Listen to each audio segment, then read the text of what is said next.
Haleluya. Sama-sama yuk taruh tangan kanan kita di dada. Di rumahmu masing-masing, teman-teman di TikTok, Instagram, Facebook, dan Zoom, letakkan tangan kanan kita di dada, sama-sama bilang sama saya ada untuk menyenangkan Tuhan. Sama-sama bilang sama saya ada untuk menyenangkan Tuhan. Kita diciptakan untuk kemuliaan Tuhan, Alkitab katakan. Berarti kita ada untuk hidup menyenangkan Tuhan. Ketik di kolom komentar, saya ada untuk menyenangkan Tuhan. Bukan memuaskan nafsu kita, bukan memuaskan ego kita, bukan memuaskan keinginan-keinginan kita, tapi kita memuaskan isi hati Tuhan. Dengan apa? Melakukan firman-Nya. Sekali lagi ketik di kolom komentar, lakukan firman Tuhan, menyenangkan hati Tuhan. Itu kuncinya, ya. Jadi apapun keadaan kita, saudara dikasih dalam Tuhan, yang Tuhan inginkan adalah sebuah ketaatan, yaitu menyenangkan hati Tuhan. Karena ketaatan ketika kita melakukan perintah Tuhan, ketika kita melakukan firman Tuhan, Tuhan senang.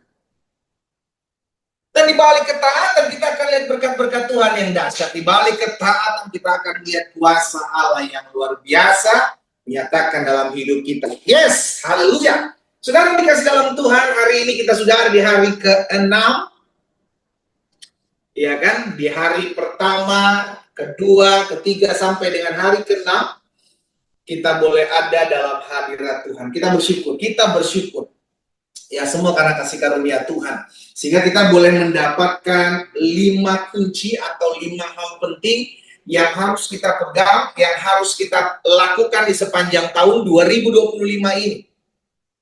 Dan bagi teman-teman, bagi umat Tuhan yang mengikuti dari hari pertama maupun sampai dengan hari yang ke-6 ini, bersyukur karena ada pesan-pesan Tuhan kuat buat setiap kita untuk kita lakukan firman Tuhan. Tapi bagi umat Tuhan yang mungkin pernah kena skip, ya kan, nggak mengikuti secara utuh keseluruhan dari yang pertama sampai dengan yang ke-6 hari ini, saya sudah bagikan di YouTube channel saya, saudara bisa lihat di sana. Saudara bisa menggali kembali, baca lagi, belajar lagi, sehingga akhirnya saudara dikasih dalam Tuhan, kita sama-sama terus diperlengkapi. Ya, saya mau ujian dulu, ya kan, kita ujian dulu. Yang hari pertama sampai dengan hari yang kelima, kita lihat. Ayo, sebutkan 1 sampai 5 hal-hal yang harus kita pegang sebagai kunci memasuki tahun 2025. Ayo, saya mau lihat. Ketik di kolom komentar. 1, 2, 3, 4, 5 apa? Kita ujian dulu, kita tes daya ingat kita, ya kan? Ayo, saya mau lihat dulu di kolom komentar. Ayo. Hari pertama kita belajar apa? Hari kedua kita belajar apa? Lengkap tuh. Bersukacitalah dalam Tuhan, mengampuni, ya kan? Hidup dalam iman, berserah, dan yang terakhir keren tuh. Terakhir keren. Berkacalah.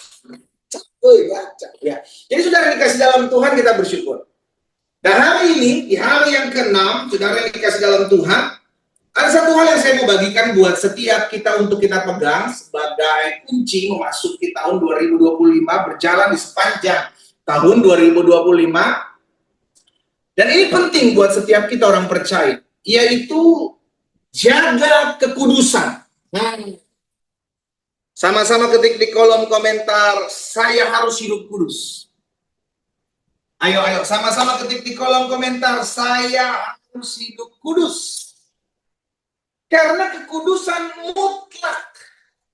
Gak bisa ditolerir, saudara dikasih dalam Tuhan. Karena Allah yang kita sembah dalam Yesus Kristus adalah Allah yang kudus. Itu sebabnya Tuhan menghendaki supaya kita anak-anak Tuhan itu berjalan dalam kekudusan. Saudara mulai melihat, tapi si A, tapi si B, tapi si C. Hei, jangan pusingin orang lain. Hiduplah, saudara dikasih dalam Tuhan, jaga diri kita. Agar kita tetap selalu kudus di hadapan Tuhan, di pemandangan mata Tuhan. Tidak mencemarkan pakaian perkawinan kita. Ya, hati-hati. Dengan segala daya, cara, upaya si jahat akan menghancurkan kita. Dimulai dari kekudusan. Orang-orang muda dalam rumah tangga pun demikian, suami-suami, istri-istri. Dan itu yang terjadi hari-hari ini. Itu yang terjadi. Sehingga orang tidak pusing lagi, tidak malu lagi. Nah, ini yang akan kita pegang, saudara dikasih dalam Tuhan, di bahasan yang ke-6 atau di hal ke-6 kunci yang ke-6 saya bagikan untuk kita jalani sepanjang tahun 2025 ini, jaga kekudusan. Kekudusan adalah sesuatu yang mutlak, penting, gak bisa main-main. Kita akan belajar sama-sama. Imamat pasal 20, ayat 26. Ya, kita akan bersama-sama apa dampaknya dan kenapa saya harus jaga ini. Imamat 20 ayat 26 bilang begini, perhatikan. Kuduslah kamu. Kata Tuhan, kuduslah kamu bagiku. Jadi saudara dikasih dalam Tuhan, Tuhan mau kita jalan sama Tuhan, itu kudus. Bagi Tuhan, kita harus kudus. Ya, itu perintah. Nggak bisa enggak. Kuduslah kamu bagiku. Sebab aku ini Tuhan kudus. Dan aku, apa dibilang? Telah memisahkan. Telah memisahkan kamu dari bangsa-bangsa lain. Supaya kamu menjadi milikku. Itu sebabnya Tuhan akan buat perbedaan antara orang-orang yang menjadi milik Tuhan. Dengan orang-orang yang tidak menjadi milik Tuhan. Lalu jadi pertanyaan, siapa yang menjadi milik Tuhan? Ayat ini mengatakan, dia yang kudus. Yang menjadi milik Tuhan. Karena kita sudah dipisahkan. Kita sudah dipisahkan dari kegelapan masuk dalam terang yang ajaib. Eklesia dipanggil keluar dari gelap masuk dalam terang Tuhan ajaib. Untuk apa? Untuk terpisah. Untuk dikuduskan. Untuk disucikan oleh kuasa darah Yesus. Sama-sama taruh tangan kanan kita di dada yuk. Sama-sama bilang sama saya sudah dipisahkan untuk dikuduskan oleh darah Yesus. Ayo teman-teman di rumah yang ada di Instagram, Facebook, TikTok, dan Zoom, sama-sama taruh tangan kanan kita di dada. Sama-sama bilang sama saya sudah dipisahkan untuk dikuduskan oleh darah Kristus. Kapan itu terjadi? Ketika kita menerimanya sebagai Tuhan dan Juru Selamat. Kita dipisahkan. Kita dikhususkan. Kita dikuduskan oleh kuasa darah. Itu sebabnya Tuhan bilang, kuduslah kamu bagiku. Itu udah gak bisa main-main, saudara. Itu gak bisa main-main. Makanya si jahat tahu akan hal ini. Sehingga akhirnya dia dengan daya upaya menghancurkan kekudusan orang percaya. Sehingga yang melayani tetap hidup dalam gelap. Yang melayani tetap hidup dalam seks bebas. Yang melayani tidak lagi memakai jubah kekudusan. Karena menghancurkan itu goalnya. Karena Tuhan sendiri bilang, kuduslah kamu bagiku. Sebab aku ini Tuhan kudus. Dan aku telah memisahkan kamu dari bangsa-bangsa lain. Supaya kamu menjadi milikku. Ada banyak dari kita pengen jadi milik Tuhan. Ada banyak dari kita pengen jadi anak-anak Tuhan yang dipisahkan. Oh, saya milik Tuhan. Oh, saya anak-anak Tuhan. Puji Tuhan, amin. Tapi engkau harus ingat dan sadar bahwa engkau harus hidup kudus. Nggak bisa enggak. Karena Tuhan yang kita sembah adalah Tuhan yang kudus. Dan tubuhmu adalah bait kudusnya Tuhan. Bagaimana kita bisa bilang Allah di dalam kita, tapi kita nggak berjalan dalam kekudusan? Allah yang mana yang dalam kita? Kuduslah kamu. Aku telah memisahkan kamu dari bangsa-bangsa lain, supaya kamu menjadi milikku. Jadi, ketika kita menerima Yesus sebagai Tuhan dan Juru Selamat, nggak bisa enggak. Saudara, kita harus tetap tinggal dalam kekudusannya, karena engkau sudah dikuduskan oleh darah. Darah yang tertumpah di atas kayu salib itulah yang menyucikan, menguduskan saudara dan saya. Kita lihat dalam Roma 6 ayat 22. Ya, Roma 6 ayat 22 bilang begini, tetapi sekarang setelah kamu dimerdekakan dari dosa dan setelah kamu menjadi hamba Allah, kamu beroleh buah yang membawa kamu kepada pengudusan, dan sebagai kesudahannya ialah hidup yang kekal. Jadi ketika kita menerima Yesus, kita dimerdekakan dari dosa. Kita menjadi hamba Allah ketika kita menerima Yesus sebagai Tuhan dan Juru Selamat. Hidupmu diubahkan dari hamba dosa menjadi hamba Kristus, dari hamba kegelapan menjadi hamba terang. Kita hamba Allah, itu sebabnya firman Tuhan tadi katakan, kita dimerdekakan dari dosa, dan setelah kamu menjadi hamba Allah, sama-sama yuk, taruh tangan kanan kita di dada yuk, sama-sama bilang sama saya ini hamba Allah. Ketik di kolom komentar, saya hamba Allah. Kalau kita hamba, maka kita harus berjalan dalam kekudusan. Gak bisa enggak, karena Allah adalah kudus. Itu sebabnya dikatakan, kamu beroleh buah yang membawa kamu kepada pengudusan. Kapan pengudusan itu terjadi? Ketika kau menerima Yesus sebagai Tuhan dan Juru Selamat. Kau dikuduskan oleh darah Kristus. Ya. Itu sebabnya Ibrani 12 ayat 14 juga berkata, berusahalah hidup damai dengan semua orang, kejarlah kekudusan, sebab tanpa kekudusan tidak seorang pun akan melihat Tuhan. Jadi nggak bisa. Nggak akan pernah bisa orang mengalami perjumpaan dengan Tuhan, nggak akan pernah bisa orang mengalami Tuhan kalau dia tidak berjalan dalam holiness, kekudusan. Nggak bisa. Nggak bisa. Karena itu udah hukumnya, Allah yang kita sembah adalah Allah yang kudus. Orang pribadi siapapun yang mau datang kepada Allah, dia harus datang ke tempat kudusnya.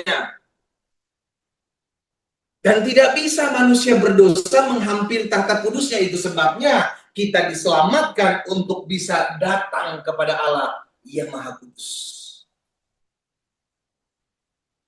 Ini penting untuk kita ketahui, saudara yang dikasih dalam Tuhan. Karena kekudusan itu powerful. Kekudusan itu dahsyat. Itu sebabnya iblis takut kalau anak-anak Tuhan berjalan, bergerak dalam kekudusan. Kenapa? Ada kuasa. Yosua 3 ayat 5. Coba lihat. Yosua 3 ayat 5 bilang begini. Perhatikan. Yosua 3 ayat 5. Berkata Yosua kepada bangsa itu, kuduskan dirimu, ya, sebab besok Tuhan akan melakukan perbuatan ajaib di antara kamu. Engkau berjalan dalam kekudusan, kau akan lihat mujizat. Powerful. Engkau berjalan dalam kekudusan, kau akan lihat kuasa. Engkau berjalan dalam kekudusan, kau akan lihat kuasa perjumpaan dengan Tuhan. Karena berjalan dalam kekudusan, berarti engkau sedang berjalan bersama dengan Allah yang kudus. Itu sebabnya iblis pengen menghancurkan. Tujuannya jelas, menghancurkan kekudusan anak-anak Tuhan. Sehingga dia tidak lagi berjalan dalam kekudusan. Iblis nggak menghalangi kita datang beribadah. Dia nggak menghalangi kita melayani. Tapi yang dia kerjakan adalah kita beribadah, melayani, tapi dia mau setiap dia tidak lagi berjalan dalam kekudusan.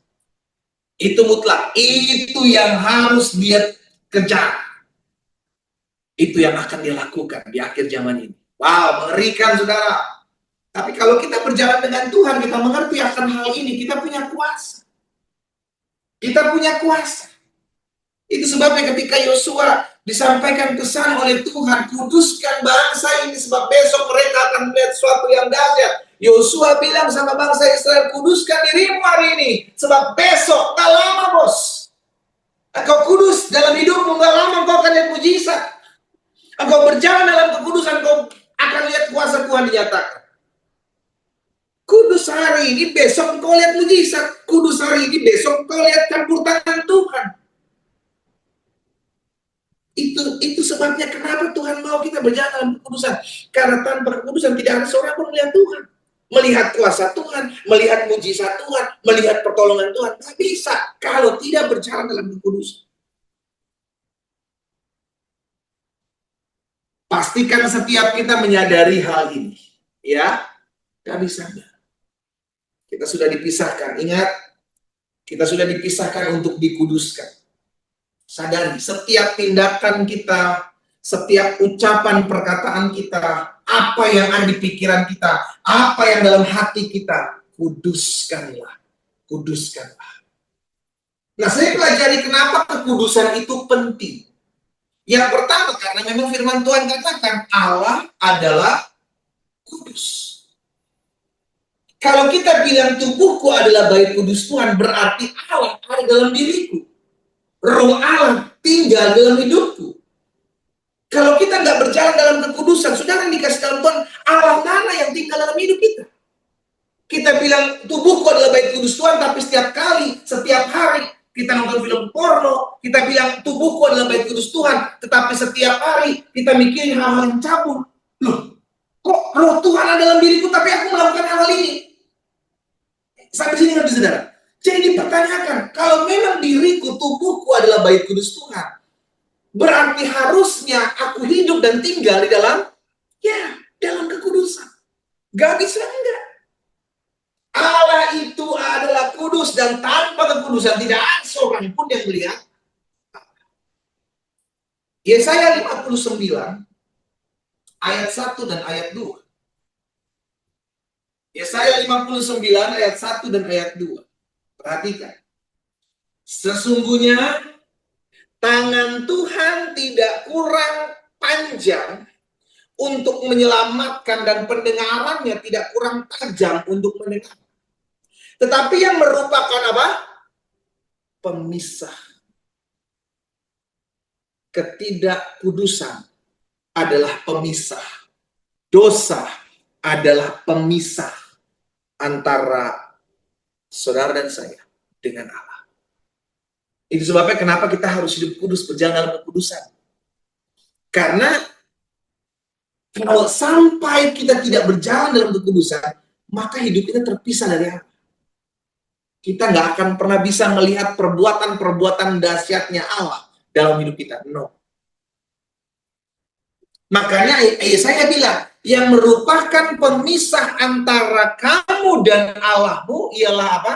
Ya, segala kejahatanmu. Dan yang membuat dia menyembunyikan diri terhadap kamu sehingga ia tidak mendengar ialah segala dosa, ketidakkudusanmu, dosa. Jadi kalau kita seakan-akan kayak Tuhan jauh, cek nih diri kita, apakah kita sudah berjalan dalam kekudusannya Tuhan? Kalau kita doa seakan-akan doa, tapi kayaknya lagi tuh nggak, susah banget gitu untuk menembusnya gitu kan. Coba cek, jangan-jangan saya masih nggak berjalan dalam kekudusan. Jadi yang pertama, kenapa kekudusan penting buat setiap kita orang percaya? Karena Allah yang kita sembah adalah Allah yang kudus. Jadi nggak bisa enggak. Kalau kau mau datang menghampiri Allah yang kudus, kau mau tinggal bersama-sama dengan dirimu, dirimu bersama-sama dengan Allah, Immanuel, maka berjalanlah dalam kekudusan. Karena tanpa kekudusan manusia sudah terpisah dari Allah. Darah itulah yang menyatukan kembali, menguduskan kita kembali sehingga kita berjalan dalam kekudusan. Yang kedua, kenapa kekudusan penting? Kekudusan penting karena kekudusan adalah benteng. Saudara, benteng pada saat itu merupakan tempat terkuat, tempat terkokoh, tempat di mana pasukan banyak berjaga-jaga. Itu benteng. Benteng hancur, hancur kerajaan. Itu sebabnya yang diserang adalah benteng. Kenapa kekudusan adalah benteng? Saudara lihat Daniel 11 ayat 31. Daniel pasal 11, ini akan terjadi di akhir zaman. Daniel 11 ayat 31. Tentaranya, tentara antikris akan muncul, tentara si jahat akan muncul. Mereka akan apa saudara? Menajiskan tempat kudus benteng itu. Jadi tempat kudus itu disamakan dengan benteng. Mereka akan, si jahat akan menajiskan tempat kudus yaitu benteng itu. Dan dikatakan apa? Menghapuskan korban sehari-hari dan menegakkan kekejian yang membinasakan. Itu kan terjadi di akhir zaman. Orang udah gak pusing lagi tentang kekudusan. Gak pusing. Udah gak apa-apa lah. Itu kerinduannya si jahat. Sehingga ketika benteng itu hancur, hancur pula lah kehidupan seorang. Rumah tangga tidak berjalan dalam kekudusan, hancur Pak, Bu. Jangan bermain-main dengan kekudusan. Kalau engkau tidak mau melihat kehancuran dalam rumah tangga. Orang-orang muda, kalau engkau mau melihat masa depanmu dahsyat, masa depanmu luar biasa, jaga kekudusan. Engkau akan lihat Tuhan angkat hidupmu naik. Pagari itu. Pagari itu. Itu benteng. Itu benteng. Benteng itu tempat terkuat. Pertahanan terakhir. Ya. Yang kedua, kenapa kekudusan penting? Karena kekudusan adalah benteng. Kalau benteng itu hancur, maka apapun yang dijaga oleh benteng itu akan tembus. Dan akan diporak-porandakan. Karena kekudusan tidak lagi dianggap oleh serius. Tidak lagi dianggap serius oleh sebagian besar orang. Maka itu yang terjadi. Susah. Susah. Karena dosa masuk. Itu yang memisahkan manusia dari Allah. Dan yang ketiga, yang terakhir. Kenapa kekudusan penting? Yang pertama, karena Allah adalah kudus. Tanpa kekudusan tidak ada seorang pun bisa melihat Allah. Dosa memisahkan manusia dengan Allah. Yang kedua, kenapa kekudusan penting? Karena kekudusan adalah benteng, pertahanan kita, kekuatan kita. Ketika kekudusan itu dihancurkan, maka hancur pula seluruh hidup kita. Dan yang ketiga, yang terakhir, kenapa kekudusan penting? Karena dosa membuat hidup manusia menderita dan susah. Tuhan gak mau melihat anak-anaknya menderita susah. Gak mau.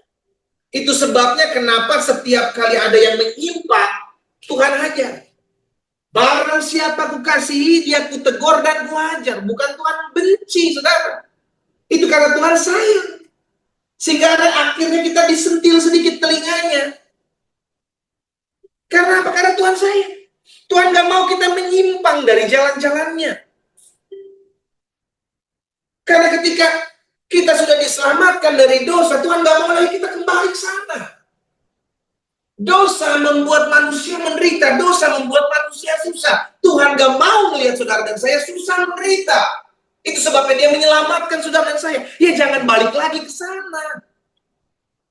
Halo. Jangan balik lagi ke sana. Masa kita, kan kalau saya tanya sekarang sama saudara, teman-teman di TikTok, Instagram, Facebook, dan Zoom. Kalau saya tanya sekarang, adakah yang mau hidup menderita susah? Adakah yang hidupnya mau hancur? Semua pengen hidup bahagia. Semua pengen hidup happy. Semua pengen hidup senang. Tapi gak semua orang pengen menjauhkan dosa. Dosa, ketidakkudusan membuat manusia hidupnya hancur dan menderita. Saudara lihat kisah kejadian. Itu yang terjadi dalam hidup Adam dan Hawa karena dosa masuk. Kejadian 3 ayat 16 dan 17. Kejadian 3 ayat 16 dan 17. Perhatikan. Firman-Nya kepada perempuan itu ketika Hawa itu dalam dosa. Susah payahmu. Waktu mengandung akan kubuat sangat banyak. Karena dosa. Susah payahmu waktu mengandung akan kubuat sangat banyak. Dengan kesakitan engkau akan melahirkan anakmu, namun engkau akan birahi kepada suamimu dan ia akan berkuasa atasmu. Bukan cuma Hawa yang kena karena dosa, Adam pun kena, ayat 17. Lalu firman-Nya kepada manusia itu, karena engkau mendengarkan perkataan istrimu dan memakan dari buah pohon yang telah kuperintahkan kepadamu, jangan makan daripadanya, maka terkutuklah tanah karena engkau. Dengan susah payah engkau akan mencari rezekimu dari tanah seumur hidupmu. Lihat, karena dosa manusia menderita. Karena dosa hidup jadi susah. Karena dosa keluarga jadi hancur. Karena apa? Ketidakkudusan. Jauh dari itu. Saya tanya sekali lagi, ada yang mau hidup hancur? Tentu tidak. Ada yang mau hidupnya menderita? Tentu tidak. Karena itu jangan lagi bermain-main dengan dosa. Berjaga-jagalah dalam kekudusan. Satu lagi, Yohanes 5 ayat 14, ayat terakhir. Yohanes 5 ayat 14. Ini kisah bagaimana ada seorang yang selama 38 tahun lumpuh. Tuhan Yesus sembuhkan dia di kolam Bethesda. Ya. Kemudian Yesus bertemu dengan dia lagi dalam bait Allah, lalu berkata kepadanya, perhatikan perkataan Yesus kepada orang yang sudah disembuhkan dari penyakit lumpuhnya selama 38 tahun. Yesus bilang begini, engkau telah sembuh, jangan berbuat dosa lagi, supaya padamu jangan terjadi yang lebih buruk. Orang kalau sudah diselamatkan, Pak, suami-suami, Bu, istri-istri, orang-orang muda, kita sudah diselamatkan dari dosa. Jangan lagi bermain-main di sana. Engkau sudah dipulihkan, engkau sudah disembuhkan. Kalau engkau mau melihat hidupmu lebih baik, pulihlah. Jangan lagi bermain-main di area dosa. Dosa hanya menyebabkan kita susah, dosa hanya menyebabkan kita menderita, dosa hanya menyebabkan kita hancur. Dan itu adalah ketidakkudusan. Jangan lagi bermain-main di area itu. Ya, saya berdoa sehingga umat Tuhan yang hari ini mengikuti di hari ke-6 tidak lagi kembali ke masa lalu untuk bermain-main di area yang tidak memuliakan Tuhan. Jangan.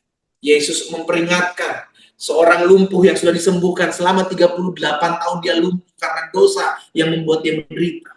Yesus bilang sama dia, engkau sudah sembuh. Jangan lagi berbuat dosa supaya keadaanmu tidak semakin buruk. Jangan lagi bermain-main dengan ketidakkudusan. Sebagai hamba Allah, saya hanya bisa menyampaikan keputusan ada di tangan saudara. Keputusan ada di tangan saudara. Tapi pesan sudah tersampaikan. Di hari ke-6 dalam rangkaian ibadah memberkati tahun 2025 ini. Di hari ke-6 kita masih ada sekitar 359 hari. Ya. Kita berjalan dalam kekudusan. Engkau akan lihat sesuatu yang dahsyat di tahun ini terjadi dalam hidup. Kita berjalan dalam kekudusan. Engkau akan lihat perkara-perkara yang tidak pernah kau pikirkan sebelumnya terjadi dalam kehidupan. Sehingga tergenapi firman Tuhan. Apa yang tidak pernah kulihat, apa yang tidak pernah timbul di hatiku, apa yang tidak pernah timbul dalam pikiranku, itulah yang Tuhan sediakan buat hidupku. Kita berdoa, kita datang kepada Tuhan. Bapa, dalam nama Yesus, kami mengucap syukur karena di hari ke-6 ini kami boleh mendengarkan firman Tuhan. Kami berterima kasih buat pesan yang dahsyat, yang powerful buat kami. Sehingga kami yang sudah dipisahkan dari kegelapan masuk dalam terang Tuhan yang ajaib, tidak lagi kembali bermain-main dalam kegelapan. Tuhan tolong kami untuk selalu berjaga-jaga dalam setiap sikap, tindakan. Jagai langkah kami Tuhan. Tolong setiap kami. Agar kami tidak menyimpang ke kanan dan ke kiri. Kami berjalan sesuai dengan ketetapan Tuhan, keinginan Tuhan. Karena kami tahu Tuhan punya rencana yang indah, yang besar, yang luar biasa bagi hidup kami. Dosa membuat kami menyimpang dari jalan Tuhan. Ketidakkudusan membuat kami jauh dari hadirat Tuhan. Sehingga yang ada hanya penderitaan, yang ada hanya kesusahan, yang ada hanya kesakitan. Tapi hari ini kami diingatkan untuk kami selalu berjalan dalam kekudusan Tuhan. Karena Allah kami adalah Allah yang kudus. Kami dekat dengan Tuhan, kami intim dengan Tuhan. Kaulah Allah Immanuel, Engkau yang ada bagi kami. Ketika kami juga berjalan dalam kekudusan-Mu ya Tuhan. Hari ini kami juga diingatkan Tuhan. Tuhan yang tolong kami. Agar setiap hari kami senantiasa ingat kebenaran firman Tuhan. Agar kami selalu disempurnakan setiap hari dalam tuntunan Tuhan. Berkati setiap umat-Mu ya Allah. Kami tidak mau menjadi orang-orang yang jauh dari Tuhan. Kami nggak mau hidup kami kembali lagi hancur, kembali lagi terjatuh dalam dosa. Kami nggak mau bermain-main lagi dengan ketidakkudusan. Kami tahu kekudusan adalah penting dalam hidup kami. Karena itulah benteng terakhir dalam hidup kami. Bapak, apa yang kau taruh dalam hati hamba sudah hamba sampaikan buat umat. Hamba berdoa, sehingga setiap umat Tuhan yang hari ini mendengarkan secara khusus di hari ke-6, hamba berdoa bagi mereka Tuhan tolong. Saya mau berdoa secara khusus buat umat Tuhan. Kau yang mau mengambil keputusan untuk tidak lagi bermain-main dengan dosa. Mungkin selama ini kau masih bermain-main, kau masih jatuh bangun, kau tahu itu salah. Tapi kau sering kali datang kembali ke hal-hal seperti itu. Dan malam hari ini kau sadar, kau sedang jauh dari Tuhan. Engkau mau datang berbalik kepada Tuhan. Engkau rindu hidup dalam kekudusan. Engkau rindu hidup dipulihkan. Kau tidak lagi mau mengalami kesusahan karena berbuat dosa. Jika itu adalah dirimu, saya mau berdoa buat saudara. Hanya yang mau. Taruh tangan kananmu di dada. Dalam doa ini saya mau mengajak saudara buat komitmen yang baru. Komitmen untuk tetap berjalan dalam kekudusan. Komitmen untuk berjalan dalam kebenaran firman Tuhan. Hanya kau yang mau. Letakkan tangan kananmu di dada. Saya berdoa.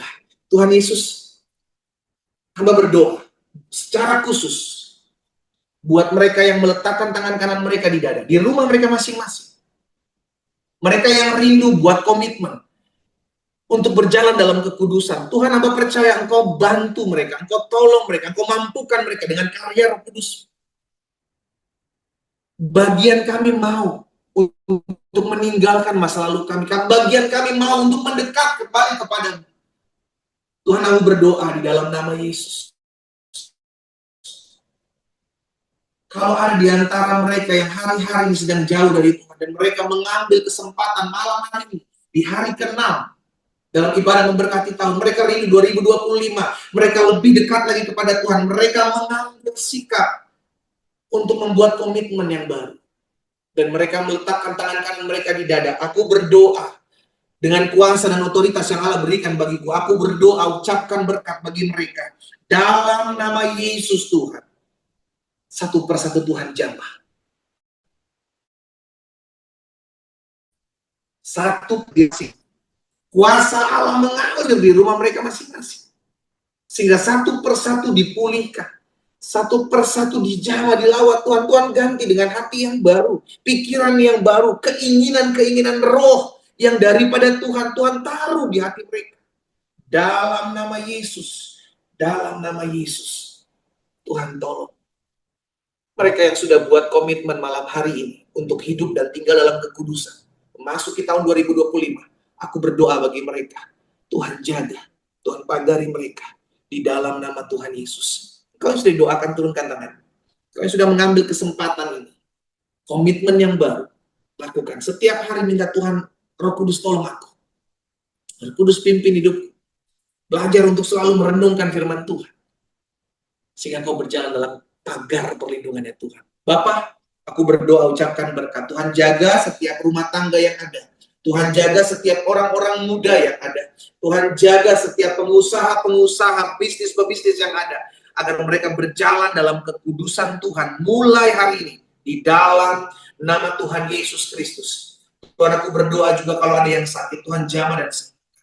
Kalau sakit itu disebabkan oleh dosa dan pelanggaran mereka, dan mereka rindu untuk dipulihkan, Tuhan, aku berdoa dalam nama Yesus. Tuhan jamah, Tuhan pulihkan, Tuhan sembuhkan.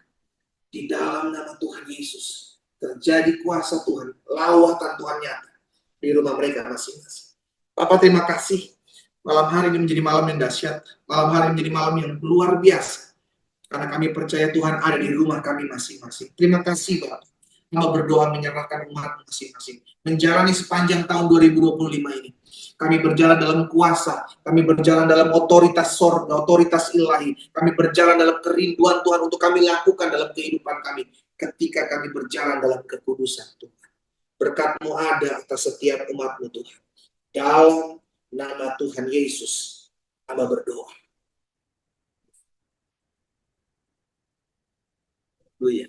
Saudara dikasih dalam Tuhan, mulai hari ini kau yang sudah berkomitmen, ayo setiap hari renungkan firman Tuhan, sehingga timbul keinginan-keinginan yang hanya memuliakan nama Tuhan. Setiap hari, ya, dan itu pastikan setiap kita ambil waktu untuk datang sama Tuhan, bersyukur, bersekutu dengan Tuhan, untuk menikmati karya anugerah Tuhan, dan kita hidup dalam kekudusan.